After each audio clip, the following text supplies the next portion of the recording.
Hi everybody, thanks for joining us here at PowerModz. I'm Louis Skibo. You know, today we're going to talk about layering. Now, a lot of you riders in Eastern Canada and the United States, you're not really familiar with the way they run out west. And what they do there for the most part is they like to layer. Now it's starting to come this way, and you know what? Layering makes sense. You know, we used to go out and buy really thick snowmobile suits, lots of insulation in there, but you know what? When you start to work hard, you start to sweat. And when you sweat, that's when you get cold. So the two key factors when you're wearing gear, you want to be warm and you want to be dry. So to do that, you got to let all the moisture out of your body, and the way to do that is by layering. You can't be over insulated. Now everybody knows I'm riding with Motorfist this year, so I'm going to show you what gear I have and how the layering system works. Now first we're going to talk about the main layer, because as far as I'm concerned, that is the most important. This is the Recon jacket, the Recon coat, and bib pants.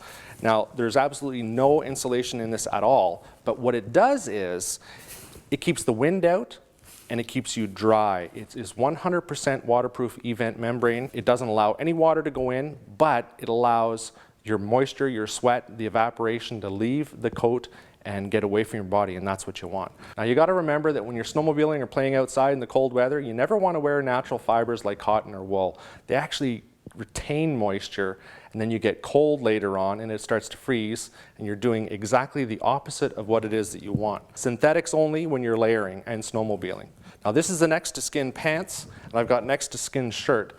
No matter what conditions I'm out in, I always wear that as my base layer. Next is your mid layer. This is the hydrophobic fleece jacket, and I have the pants as well. Now on most days, I'd wear the base layer and this mid layer. And you know what? These are set up with all kinds of different pockets and vents on them, so you know, if you do start to overheat a little bit, you can always bust those open and you can let more moisture out if you need to. But generally speaking, those two layers, most conditions, you're not going to have any issues at all.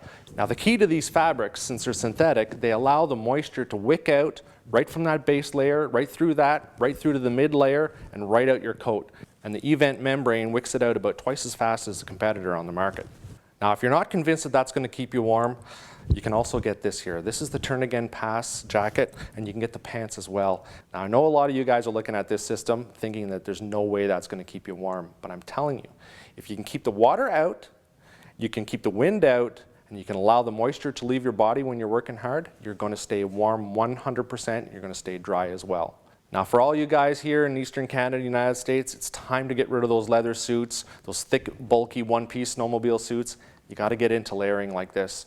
No more wet butts, no more heavy sweating, miserable days riding on your sled. You can put this gear on, ride for 8 hours, feel like $1 million. And you know what? That's what sledding's all about. When you do want to get this layering system, make sure you give Motorfist a consideration. I'm very happy with it. I've ridden with it. It doesn't treat me wrong at all. Thanks for watching PowerModz. I'm Louis Skibo.